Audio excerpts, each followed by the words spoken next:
tetap sehat selalu dan terus menjaga kesehatan pada saat ini, karena situasi pada saat ini yang yaitu virus COVID-19 yang sedang mewabah.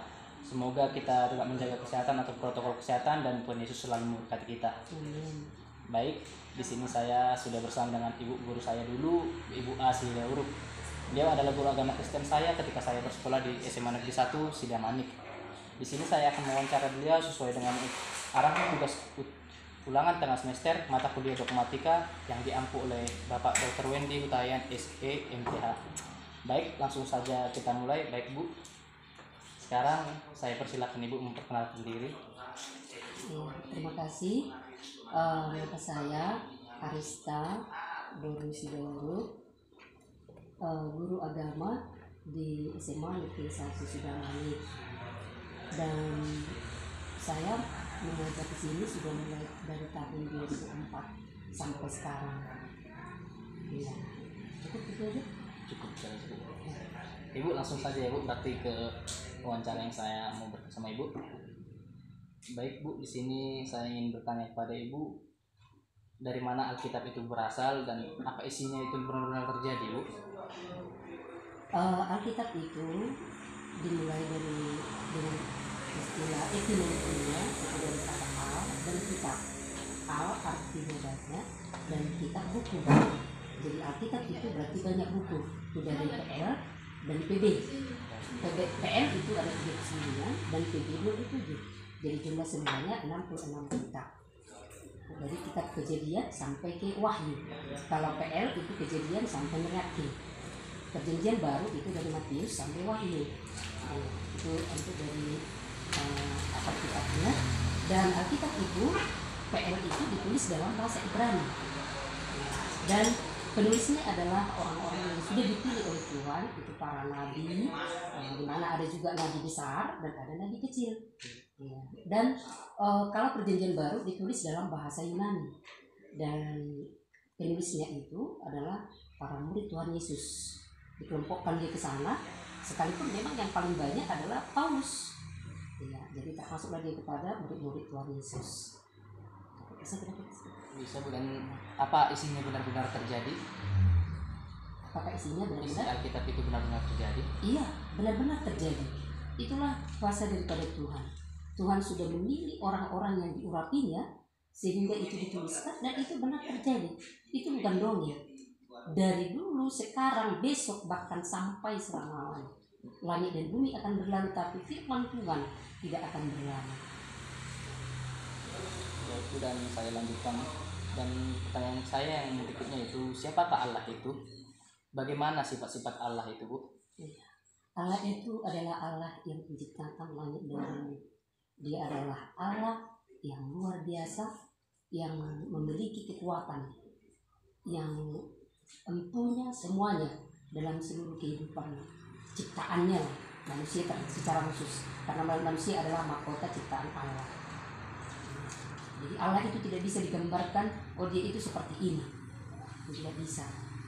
Allah itu adalah Allah yang walaupun tidak kita nampak sekarang, tapi boleh kita rasakan akan kuasanya. Ya. Dan sifat Allah itu yang pertama, Allah itu adalah kudus. Maka Tuhan katakan, kuduslah kamu, sebab aku adalah kudus. Ya. Kedua, Allah itu penuh kuasa. Itulah tadi, tidak ada yang bisa menentang kuasa daripada Tuhan. Sehebat apapun yang ada di dunia ini, tapi kuasa Allah lah. Ketika Allah sudah bertindak, tidak ada yang bisa menentang. Baik dari alam, dari segi manapun itu, ya, harus tunduk semua kepada Tuhan. Yang ketiga, Allah itu kasih. Ya. Kita lihat bukti kasihnya, dia datang ke dunia mengambil rupa menjadi manusia. Supaya apa? Itulah kasihnya, supaya manusia yang diciptakannya itu bisa diselamatkan. Kalau seandainya Allah itu tidak punya kasih, ya kira aja manusia itu berdosa dan manusia itu binasa. Tapi Tuhan punya kasih, sehingga dia harus turun ke dunia mengambil rupa tadi. Dan akhirnya dia mengerti bagaimana apa yang dirasakan oleh manusia sebagai ciptaannya. Makasih. Dan selanjutnya, dari manakah manusia itu berasal, bukan apa yang dimaksud dengan roh dan jiwa. Iya. Manusia itu kalau kita lihat dari perjanjian lama, manusia itu diciptakan oleh Tuhan dari debu tanah, kemudian dibentuk dan ditembuskan nafas kehidupan daripada Tuhan, sehingga benda tadi yang benda mati dari debu akhirnya menjadi hidup dan bisa bergerak, bisa dia memiliki akal dan pikiran, dia memahami itu apa yang telah diberikan daripada Tuhan. Dan manusia itu terdiri dari tubuh, jiwa, dan roh. Tubuh itulah tadi badannya, jiwa itu tadi artinya, rohnya itu dari Tuhan. Makanya yang kembali kepada ketika manusia itu mati, dia harus kembali ke asalnya. Roh itu kembali kepada Tuhan dan tubuh kita ini kembali ke tanah, karena sumbernya adalah dari tanah. Baik Bu, dan saya sini juga akan bertanya, apa saja yang dimaksud dengan dosa dan apa akibat dosa itu, Bu? Dosa itu adalah pelanggaran akan firman Tuhan. Tuhan tidak suka dengan adanya sebenarnya pelanggaran. Jadi upah dosa adalah maut, kematian, kematian dari jasmani dan kematian secara rohani. Makanya setiap makhluk hidup mati, itu upah dosanya. Jadi setiap orang yang melanggar firman Tuhan itu adalah dosa. Berarti yang melakukan mentaati firman Tuhan itu berarti bukan dosa. Upahnya adalah kematian, maut. Baik Bu, dan siapakah Kristus? Itu mengapa Kristus mati dan bangkit? Kristus itu adalah Yesus. Kristus artinya diurapi. Kristus adalah Yesus, Yesus Kristus, Yesus yang diurapi. Dan dia datang ke dunia ini tadi karena Allah mengasihi manusia ciptaannya supaya diselamatkan. Karena tidak bisa manusia menyelamatkan manusia. Yang kotor menyelamatkan yang kotor, yang berdosa menyelamatkan yang berdosa. Tapi harus yang tidak berdosa menyelamatkan yang berdosa. Jadi Yesus mati di kayu salib. Itu bukti pengorbanannya, kasihnya kepada kita. Dia mati di kayu salib, ada itu perkataannya ya, seterusnya. Pada hari ketiga dia bangkit, ya kan? Dia mati Jumat Agung, pada hari ketiga hari Minggu kemudian dia bangkit dan naik ke surga. Kenapa dia harus bangkit? Dia bukan dibangkitkan, tapi dia bangkit. Berarti menandakan bahwa Yesus itu adalah Allah dan dia berkuasa. Ya, maut telah dikalahkan. Artinya berarti kemanusiaan daripada Yesus itu ya, tidak bisa mengalahkan ketuhanannya. Bahwa Allah itu, Yesus itu adalah Allah 100% dan dia juga manusia 100%. Makanya dari dia mati. Tapi matinya itu bukan karena dosa dia, tapi karena manusia. Dan itulah kasihnya.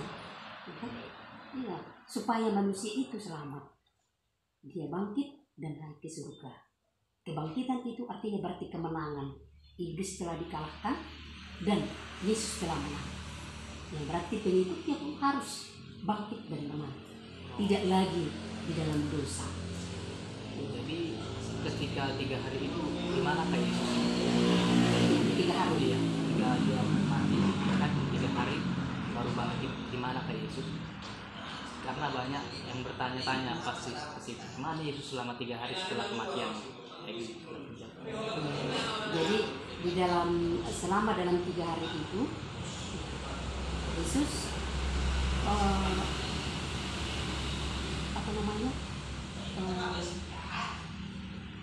dia mempersiapkan hati dari setiap secara khusus murid-muridnya, karena orang itu kan lagi gimana, kok guru kita bisa mati, gimana mereka lagi ketakutan, ya? Jadi bagaimana sampai di mana mereka itu benar-benar untuk kekuatan daripada imannya supaya tumbuh dia. Itu makanya pada hari ketiga itu Yesus langsung menunjukkan diri. Yang pertama kepada Maria Magdalena waktu berada di kemudian datang dia tunjukkan kepada murid-muridnya. Secara khusus lagi Thomas yang mengatakan, aku tidak percaya kalau Yesus bangkit sebelum kucucukkan tanganku ini ke lubang kemakuannya itu, katanya. Jadi setelah itu baru kita Tuhan, inilah Thomas, masuk tangan kananmu. Iya, baru Thomas saya yakin kan? Oh iya Tuhanku, aku percaya. Maka Yesus mengatakan, berbahagialah orang yang percaya sekalipun tidak melihat.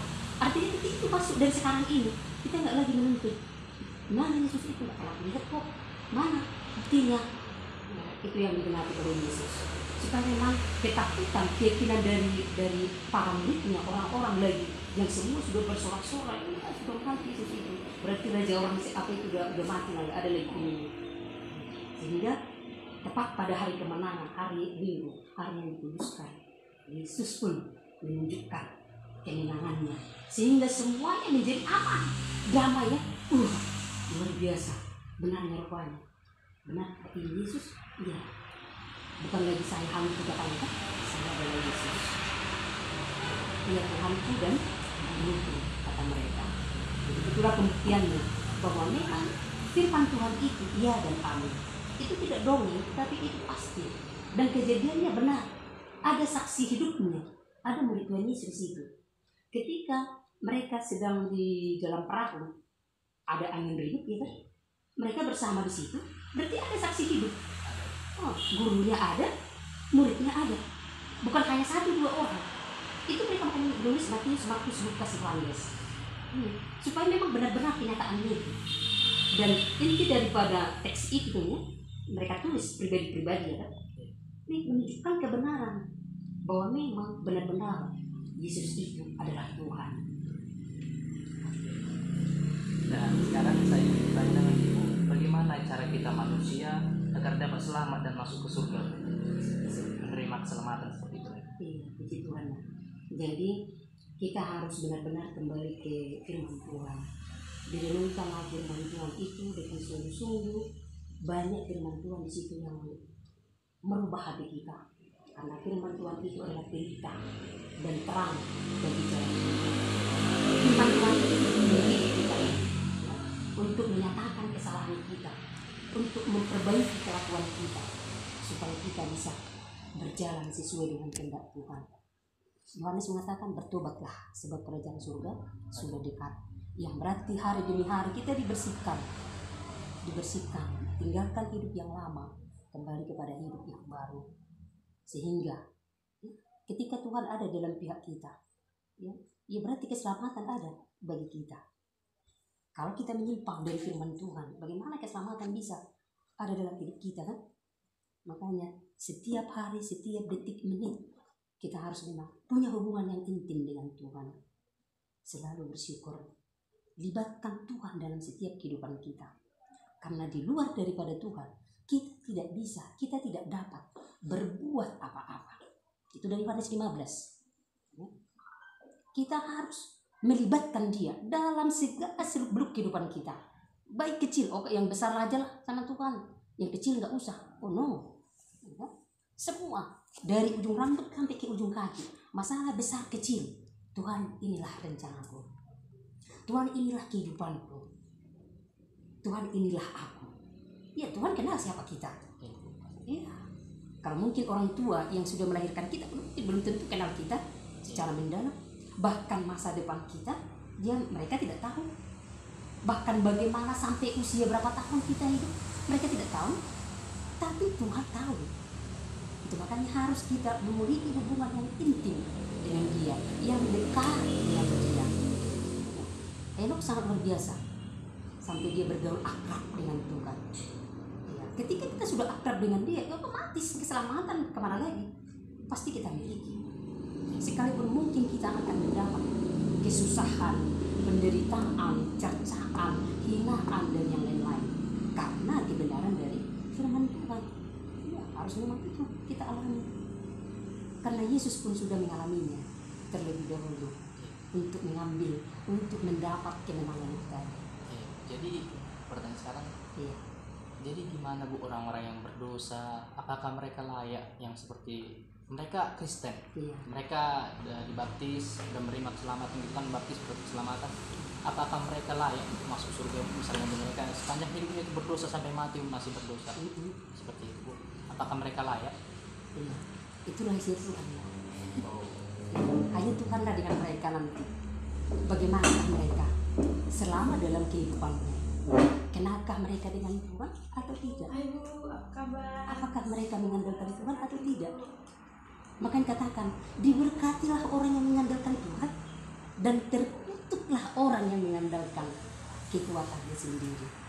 Jelas firman Tuhan itu? Jelas. Di Yesaya. Baik Ibu, sudah sangat jelas ya kan Bu. Dan ada lagi pertanyaan saya seperti ini Bu. Dia sudah dibaptis seperti tadi ya kan Bu. Dan pertanyaan saya sama Ibu, yang menebus dosa kita kan Yesus ya kan Bu. Kita manusia ataupun orang lain tidak sanggup menebus dosa. Jadi Yesus yang menebus dosa. Jadi saya pernah mendengar dari dosen-dosen saya, misalnya saya nanti mati pun, jika saya sudah percaya kepada Kristus, saya akan masuk surga seperti itu Bu. Jadi semua orang layak masuk ke surga. Apakah itu benar Bu? Misalnya kita ini hampir sama ya kayak tadi Bu, berbuat jahat ya kan, tapi kita udah dibaptis, berarti kita masuk surga bukan karena kebaikan kita, tapi karena kita udah diselamatkan Tuhan, maka kita berbuat baik. Seperti itu memang benar ya Bu. Jadi kalau kita kembali ke firman Tuhan, makanya ada dikatakan yang terdahulu bisa jadi yang terbelakang, yang terbelakang bisa menjadi yang terdahulu. Kalau kita lihat dengan situasi sekarang ya, sungguh luar biasa. Banyak yang Muslim sudah berubah menjadi Kristen, dan banyak yang kita lihat ini dari orang-orang yang sudah lama menjadi Kristen. Kenapa aku tidak bisa merasakan, menyaksikan kuasa Tuhan itu? Kenapa mereka bisa? Jelas dong, kami iri. Ada apa? Kenapa Tuhan tidak berikan itu? Padahal kita sudah dibaptis, sudah percaya. Percayanya bagaimana? Ini dipertanyakan. Suam-suam kukukah? Tuhan katakan di Wahyu dimuntahkan. Harus dengan sungguh-sungguh, sepenuh hati kita. Tuhan katakan, kasihilah Tuhan Allahmu dengan segenap hatimu, jiwamu, akal budimu, kekuatanmu. Itu mengasihi Tuhan. Jadi kita katakan, aku percaya sama Tuhan, tapi buktinya bagaimana? Apakah hanya di mulut? Ini. Nah, oke. Penilaian yang tergantung ke masing-masing. Boleh kita katakan percaya tadi, tapi percayanya sudah kesungguh-sungguh atau cuma masih suam-suam? Kalau suam-suam, Tuhan akan mentahkan. Tapi kalau sudah sungguh-sungguh, ya benar, dilakukan seperti yang tadi. Nah, jadi kita bersyukurlah dengan situasi seperti ini. Semakin banyak orang yang datang kepada Tuhan, ya. Itu beberapa yang saya lihat di video ini, sudah banyak yang kita tidak punya aktif. Sekarang sudah banyak yang percaya sama Yesus. Iya Bu. Ya. Dari apa itu namanya, yang dari Jawa sana, yang tidak pernah lagi ini percaya sama Tuhan Yesus. Iya. Bahkan mereka sudah membawa gereja. Mereka percaya, mereka sudah rasakan, bahkan mereka lihat katanya. Dulu kesaksian ada seorang ibu itu, maaf itu dadanya busuk katanya. Tapi karena dia dengar bahwa Tuhan Yesus bisa menyembuhkan, benar sembuh. Ketika dia dibawa berobat ke dokter, dia katakan, saya tidak mau diperiksa dokter. Kenapa Bu? Ngapain Ibu datang ke sini kalau bukan diperiksa? Suami saya yang bilang, saya tidak mau diperiksa, saya tidak mau dioperasi, saya tidak mau diobati. Jadi Ibu ngapain kemarin? Saya hanya mau mencek saja apa sebenarnya penyakitnya, supaya suami saya percaya. Jadi Ibu, gimana pengobatannya? Saya percaya sama Tuhan Yesus.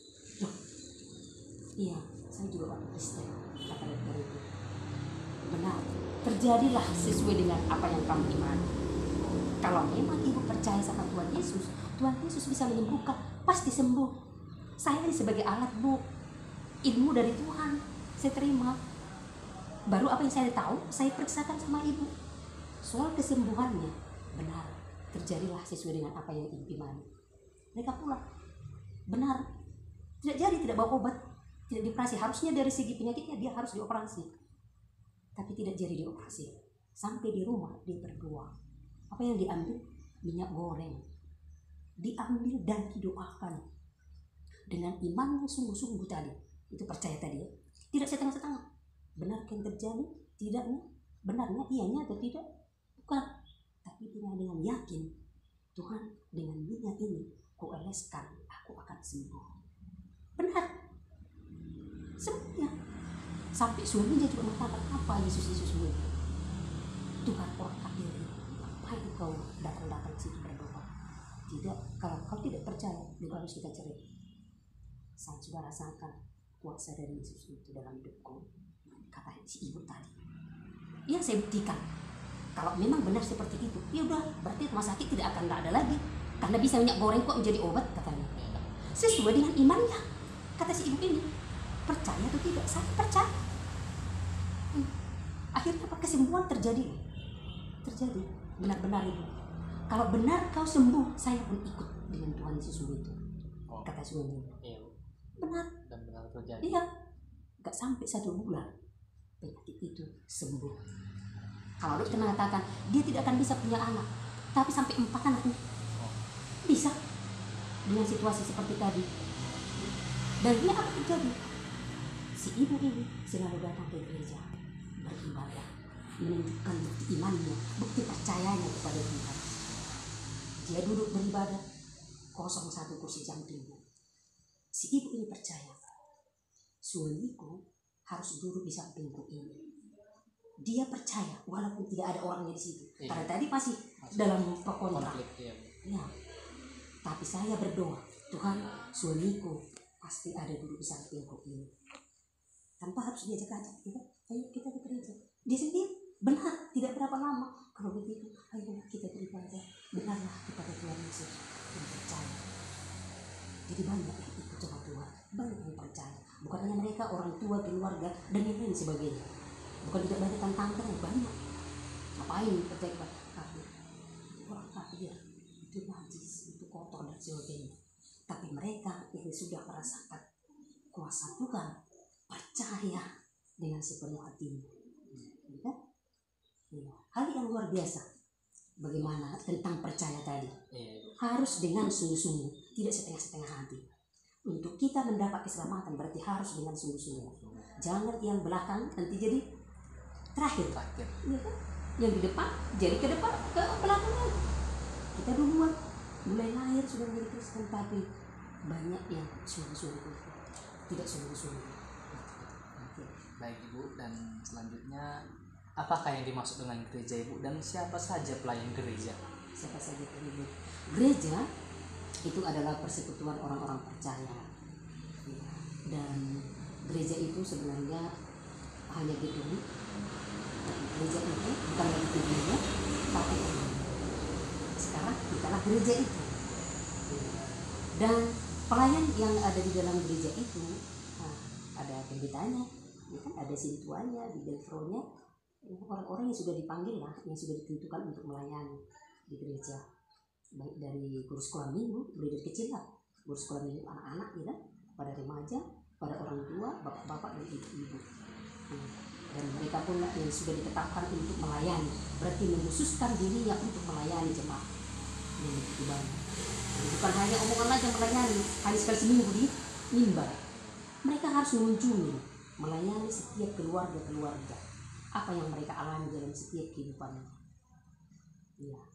Berarti saya gini, ada kesaksiannya kan Bu. Iya. Saya udah banyak kenal dengan pelayan-pelayan gereja, tapi saya merasa gimana Bu, orang itu pelayan gereja hanya di gereja saja, di luar enggak seperti itu Bu. Bagaimana kita menyikapi orang seperti itu? Apa cara-cara kita untuk bisa menerima orang seperti itu Bu? Maksudnya ada pendeta yang tapi di gereja kelakuannya pendeta, tapi di luar tidak pendeta, seperti itu. Iya. Makanya dikatakan ada dosa untuk berbeda. Ya. Dan apalagi itu ya, kira-kira dia dikatakan pelayan Tuhan, tapi sebenarnya bukan dengan sepenuh hati dalam melayani. Karena ada apanya. Iya, karena ada apanya. Gitu. Jadi sangat disayangkan sebenarnya kalau Tuhan sudah mempercayakan pelayanan kepada dia, tapi dia tidak lakukan dengan baik. Sangat disayangkan. Itu makanya memang kalau kita lihat dengan banyak motivasi orang masuk ke teologi ya, ketika ditanya apa tujuannya kenapa masuk di sini, untuk cari pekerjaan. Jelas kalau sudah tamat nanti udah ada pekerjaannya, udah ada, dia dapat ini sesuatu untuk memenuhi kehidupannya. Kan? Padahal sebenarnya kenapa dia mau melayani, kenapa dia mau masuk ke teologi, berarti dia harus menggembalakan.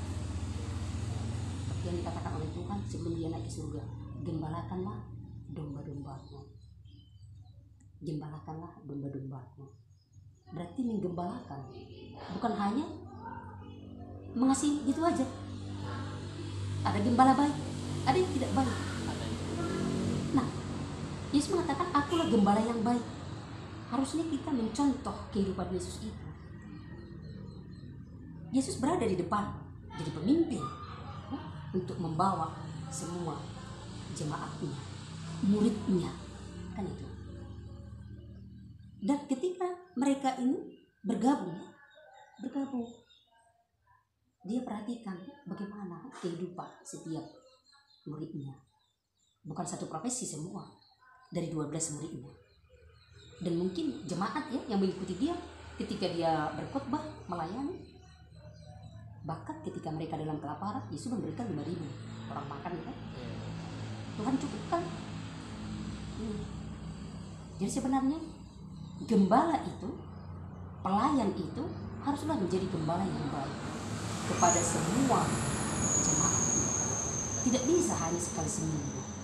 Bagaimana kita sekali seminggu kalau punya kambing 10 ekor, 20 ekor? Cukupkah itu? Kita masih ini kan?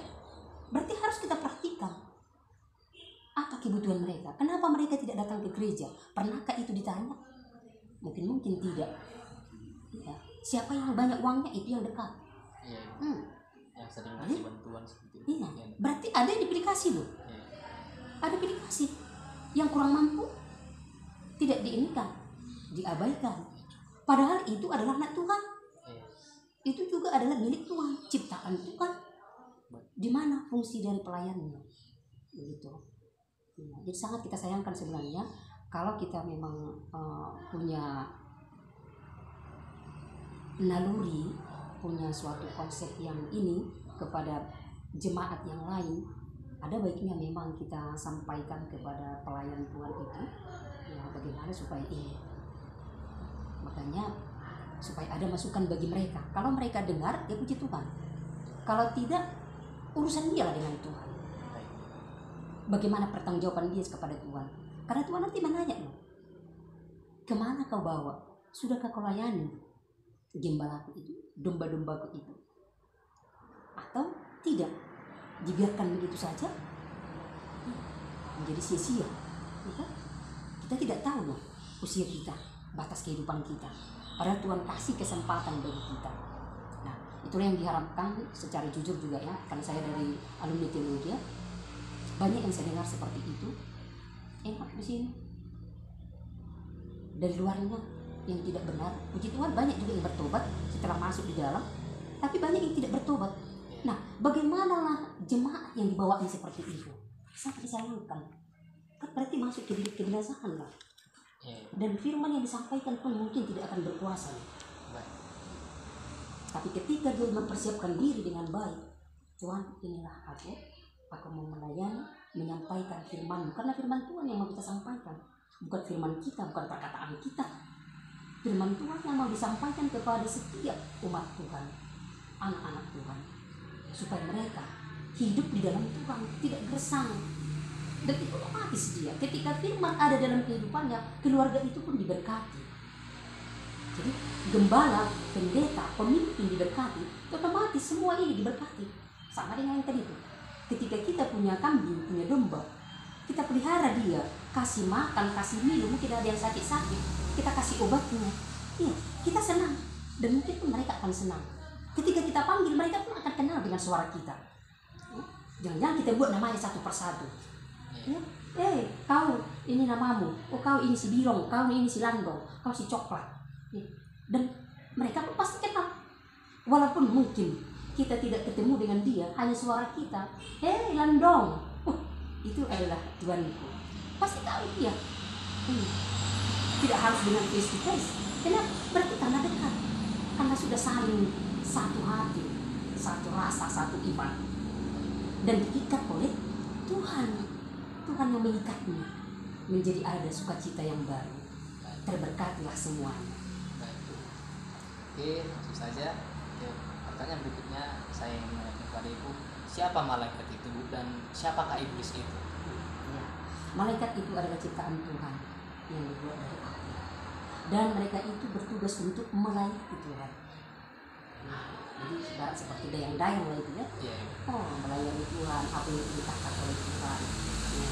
Malaikat itu ada 3 jenis. Yang pertama malaikat Gabriel. Gabriel. Berarti itu menyampaikan pesan. Ketika Tuhan mau ingin menyampaikan pesan kepada Abraham, inilah bertugas. Ayo, malaikat Gabriel, cepat ke sana. Kemudian yang kedua, itu malaikat Mikael. Ini berperang. Jadi setiap umatnya itu ada malaikat. Michael, ya kan? Itu berperang. Kita tidak tahu, tapi sudah ada malaikat yang mengawasi kita untuk berperang yang diperintahkan oleh Tuhan. Yang ketiga, itulah tadi timur. Dan inilah karena cantiknya dia menjadi sombong. Dia menentang kepada Tuhan. Kenapa? Semua manusia itu tunduk kepada Tuhan. Kenapa bukan sama saya? Harusnya sama saya. Akhirnya apa? Tuhan marah dan dicampakkanlah malaikat ini tadi ke bumi dan dibuatlah namanya apa? Iblis. Itu nama yang paling terjelek. Ada orang baca mengatakan si buruk ada si buruk ada iblis yang baik. Namanya yang iblis dia. Iblis itu bapa dari segala pendusta. Dia pengacau, ya kan? Dia perusak. Yohanes 10 ayat 10. Dia membunuh, membinasakan. Itulah iblis.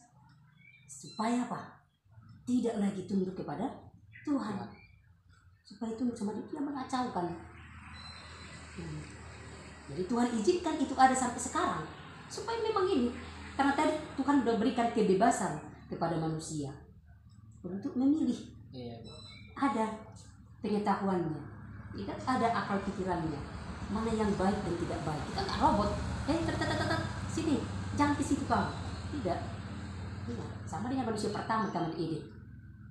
Bukan tidak tahu Tuhan kalau iblis itu datang menggoda si Hawa. Tapi Tuhan izinkan itu supaya nampak gimana manusia itu taatkah kepada Tuhan atau kepada yang lain. Walaupun sebenarnya awalnya oh tidak, kata Tuhan kamu tidak boleh makan itu. Merabahnya pun tidak bisa. Kenapa? Oh, iya nanti kau mati. Oh bukan. Secara ini dialognya bukan mati, tapi supaya kau sama dengan Tuhan. Wah, muncullah tadi ininya. Oke. Berarti manusia itu sesuai dengan yang tadi, manusia terbagi 3, tubuh, roh, dan jiwa. Jadi Tuhan memberi kita kuasa untuk jiwa ini untuk memilih ke arah tubuh atau ke arah roh, ya Bu, seperti itu ya Bu. Baik Bu. Dan pertanyaan terakhir last question, Bu. Apakah yang terjadi pada saat kiamat dan apakah Anda akan bersama Yesus pada saat itu? Mana ini yang nantinya mau kiamat? Iya kan? Iya, kalau sudah kiamat nanti berarti udah terjadilah apa? Penyelesaian di dunia ini. Iya. Sekaligus nanti itu apa? Penuaian lah. Siapa yang diangkat oleh Tuhan ke surga? Orang-orang yang berjaga-jaga, gadis yang bijaksana, yang mempersiapkan pelitanya dengan minyaknya. Minyak itu lambang dari Roh Kudus.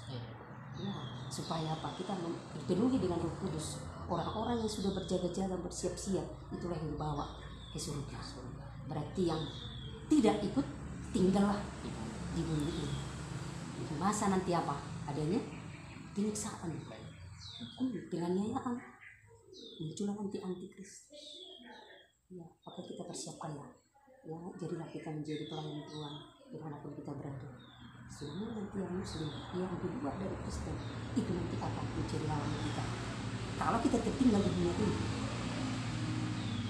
bisa nanti kita di apa namanya? Dianiaya lah. matanya. Sangka Tuhan Yesusnya, kalau tidak kau matikan katanya. Tapi bukan harus mati, kalau langsung tembak mati udah selesai. Ini Ya, disiksa. ini masih disiksa. Iya. Jangan-jangan dibakar dulu mukanya, dibakar dulu nanti matanya dan sebagainya. Ini masa kalau kita lihat dengan masa COVID ini, ya, mungkin ini suatu kesempatan yang diberikan Tuhan supaya kita makin bisa sungguh-sungguh lah merenungkan bagaimana hubungan kita dengan Tuhan, ya, semakin dekat dengan Tuhan.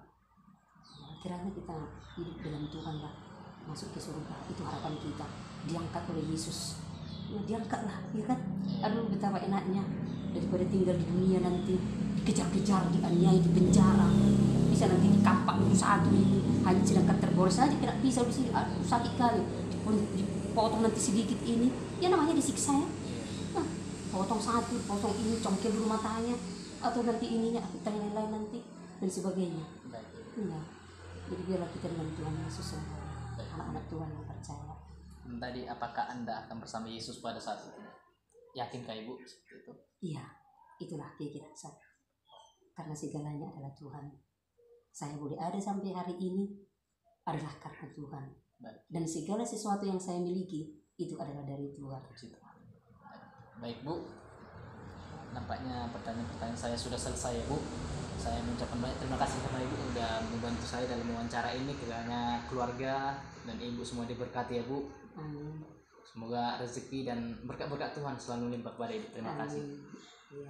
Baiklah, sampai di sini saja wawancara saya dengan Ibu Asi Dauru. Kiranya semoga bermanfaat bagi kita umat seiman dan kiranya Tuhan Yesus memberkati kita. Salam. Salam.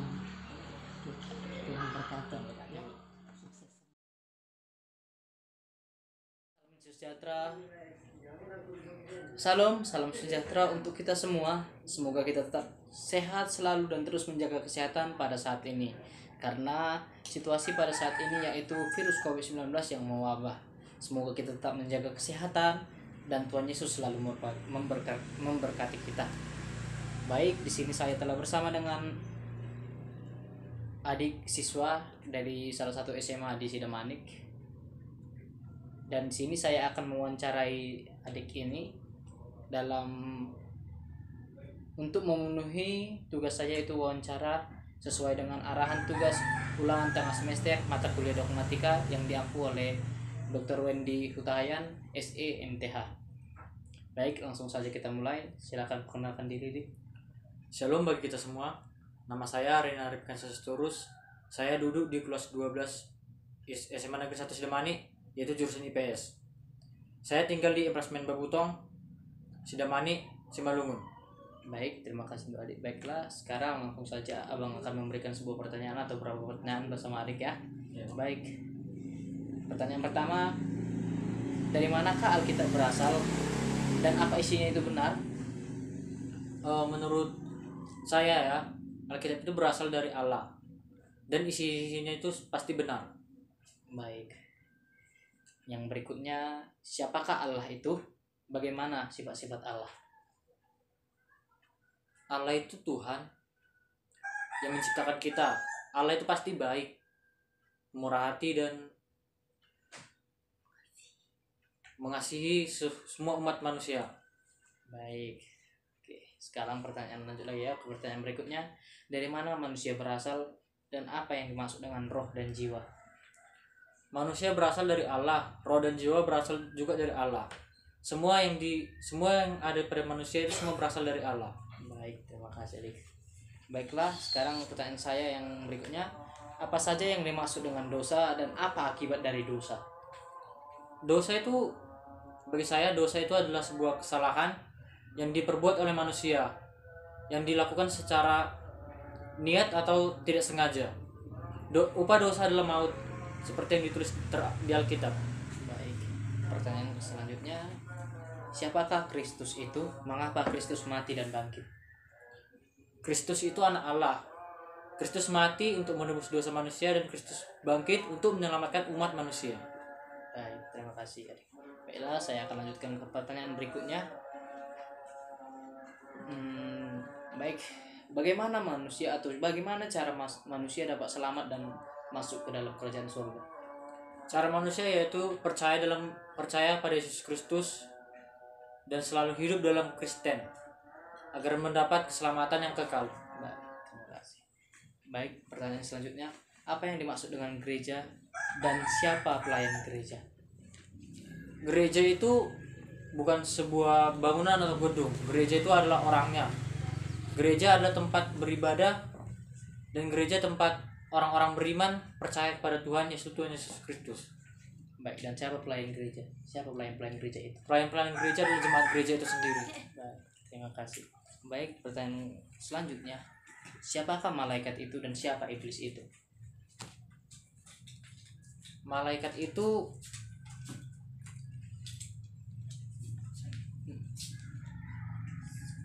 itu adalah hamba-hamba Tuhan yang hidup bersama Tuhan. Dan iblis itu menurut saya adalah malaikat yang ingin menyimbangi Allah, dan dia dijatuhkan Allah menjadi iblis di dunia. Baik. Oke, last question, pertanyaan terakhir untuk adik. Apa yang terjadi pada saat kiamat? Dan apakah adik yakin akan bersama Yesus pada saat itu? Yakin sekali. Dan apa yang terjadi pada saat kiamat? Semua umat manusia akan mati, dan semua manusia akan mati. Umat manusia akan mati, tapi tidak mati seutuhnya. Dia hanya terpisah dari tubuhnya, dan rohnya masih hidup di dalam Tuhan. Baik, terima kasih untuk adik. Semoga terberkati dalam sekolah dan nilai-nilainya semoga cepat lulus. Baik, amin. Jadi begitu sajalah wawancara dari kami bersama seorang anak SMA. Jadi kiranya wawancara ini dapat bermanfaat bagi penonton, dan terima kasih untuk dukungannya semua. Kiranya jaga kesehatan, Tuhan Yesus memberkati semua. Salam.